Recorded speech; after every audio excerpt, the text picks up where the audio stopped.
folks. As we traveled through the Midwest, we arrived in Michigan, the Great Lakes state, and it's only fitting, I think, that we visit the state's capital. Welcome to Lansing.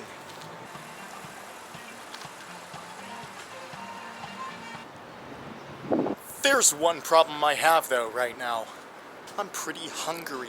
And as you know, here on the Coverage Project, there is only one way to solve that one problem. Eat something local. Being that it's Independence Day weekend, a lot more places are closed than usual, making these next few days a little hard for me to schedule, but we got everything covered. We'll be able to achieve everything we want to, so let's see what happens in these next few days. It was always gonna take a long time just to walk to the place I needed to get food from. I should have chose a wiser place to park, but whatever. Now we're on our way and I have time to give a little monologue. So as we walk around Lansing, this great small city, large town, whatever you want to call it, you gotta ask, why is this the capital of Michigan? I mean, wouldn't you think a place like Detroit, maybe Grand Rapids, either of them would be the capital? No, I guess it's up here in Lansing, Michigan. I don't really want to understate Lansing, Michigan's importance in the state of Michigan. It is an important city. Population over 100,000. It's up there, but it's not one of those big cities. Originally, Detroit was the capital of Michigan, but in the mid-1800s, they felt like we need to expand Michigan's western frontier lands, grow the population there, and then additionally, Michigan is right next to Ontario, Canada.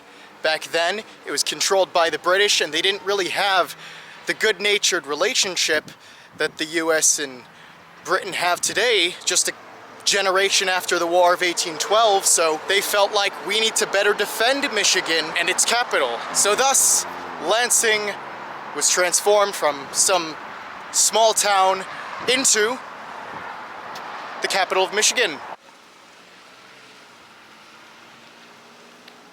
I feel so ridiculous. I'm walking through a drive-through because the indoor's not open until a couple days after today.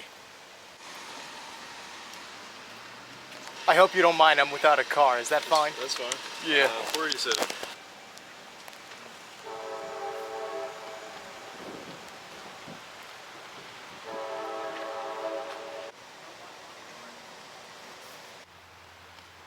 So y'all should know by now, we don't do things the usual way here at the Coverage Project. There were some benches right by the place. I said, no, we're gonna eat right by the Grand River. So anyway, I'm sure you're wondering, what is Olympic Broil? That's a good question. Olympic Broil is one of Lansing's premier spots. And it's fast food, but it's a local chain. I wouldn't even call it a chain. I'm not sure if they have more than one. But it's well known here in Lansing that if you want a quick fix, you go to Olympic Broil. Now, I like getting the local food. The food that only originates in this spot, is representative of the region we're in at the time. So what I bought was an olive burger. Now in the United States, there are many types of hamburgers, cheeseburgers, and an olive burger is Michigan's take on a regular old hamburger. What they do is they fry up the ham, the beef, whatever, and they put a mixture of olives and mayonnaise on it. And it sounds gross, but it's actually delicious. Let's go try the olive burger, only found in Michigan. Oh, there it is, the olives. Doesn't that look delicious? As I bite into the burger, oh, it's just heaven. You can really taste the pleasant mixture, surprisingly, a pleasant mixture of the beef patties, the olives, and the mayonnaise. There's even a bunch of olive oil that they put into the burger. You can really taste the olive oil. If you've never tried this, don't yuck the yum. Get yourself an olive burger, only at the Olympic Broil. Well, actually, no, you can get it all over Michigan if you're savvy enough to find the restaurants that serve them. Seriously, I'm telling you all, if you want a variation of a hamburger, cheeseburger, whatever you want to call it, that has a little more kick is a little more tangy. Well, the olive burger is just that. Let me tell you, that hit the spot. Now this is the Grand River. The Grand River is a mighty flow of water that starts in southern Michigan and travels upward and then westward until it reaches the western shore of Michigan, which is Lake Michigan. This Grand River is the main artery of Lansing, Michigan, and historically it was an important river to the state of Michigan. It connected south and central Michigan to the western frontiers. In fact, that's where you get the name of the second largest city in Michigan, Grand Rapids. It was the area in which the rapids were of the Grand River.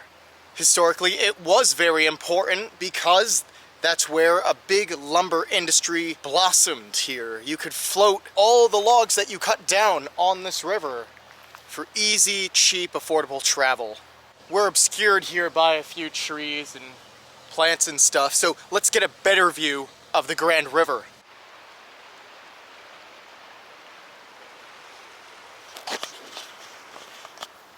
Wow, isn't this view just, wait for it, grand?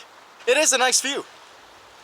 Barring the construction scene going on, I guess they're building a new bridge. Oh well. This river will eventually flow westward until it reaches the shores of Lake Michigan.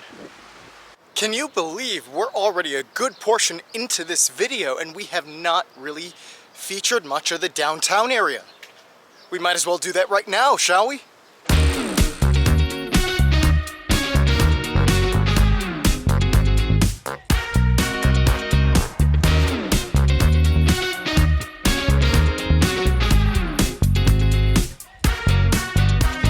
Now look at all these towering buildings. I did not expect this of Lansing, Michigan. I thought there were going to be some buildings, but nothing like this. Really gives you the impression that don't mess around with Lansing, Michigan.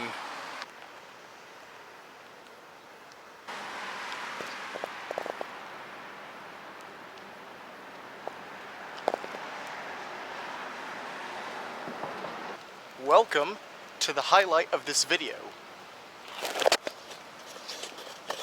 Well, I don't really mean highlight. I mean, everything I try to cover for you all is worthy of being noted, but this is where I get the thumbnail for our capital city videos. So, a warm welcome from the State Capitol Building of Michigan, here in Lansing. What a beautiful day to take a look at this giant State Capitol Building, ever so towering and gargantuan. Something that fascinates me personally is how each state designs their Capitol building. You had Virginia's, which looked more like a federal building that you'd see in Washington, D.C. You had Delaware, which was more of a colonial townhouse than one of these giant complexes. But then you had something like Pennsylvania, which was just, it was this huge palace. And something like this here in Michigan, well, it still is fancy and ornate and large, but it's a little more down to earth, which I very much like. This might be one of my favorite state capitol buildings. Nothing too fancy, nothing too historical, it just looks like what you'd expect, and it's peaceful. And I like it that way. Ooh, is this our first time going indoors into one of these state capitol buildings? I don't know if I should be in here. Oh, the wind opened the door for me. Let's close that. Well, we were allowed access. What a cool building.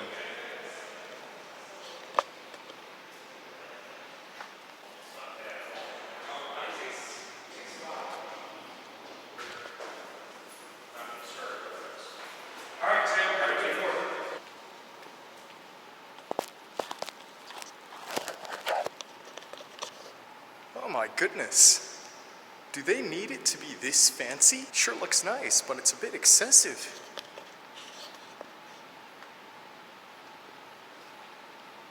It is so interesting to think that Michigan's government does its business here.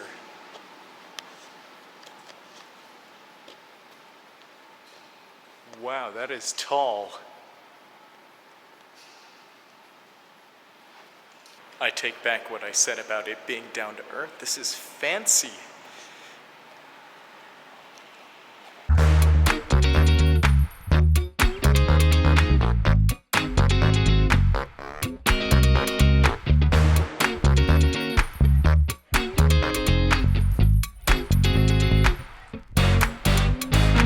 I think it's safe to say now that from now on, every capital city we go to, we have to check out the State Capitol Building on the inside. Wow, what a journey it was on the inside of the State Capitol Building of Michigan, right here in Lansing, Michigan. By no means do I intend to glorify government. That is not the purpose at all. I think the government should be of the people, working for the people, and not be held to a higher standard than the people. What I mean by going inside and looking and just being so enthused by my surroundings is, well, there's only one functioning state capitol building per state. This place should rather be seen by us people of the Coverage Project as a tourist location rather than a seat of government. But yeah, there's the state capitol for you. Onward we go to our final location here in Lansing. Excuse me, let me correct myself. What I mean by one last destination, one last location, is more of a one last mini adventure, because I think we've seen a lot of the actual places of interest. What I want us to do is just admire how the downtown of Lansing looks, and I love how they keep these things around, the buildings. Alright, here we are finally at the real downtown. I keep prolonging these let's go to the downtown types of deals in almost every video, it seems like. It's almost like, hey, let's go downtown, and then there's one location that just piques the interest that's closer by than the actual destination. It's weird, but that's the Coverage Project for you. Wandering off to different places when you least expect it. It's fun. That's the real adventure. Oh, who knew? You could see the Capitol Tower, the Capitol Building, whatever you want to call it, from this point in downtown. How about that? Oh, that is foul.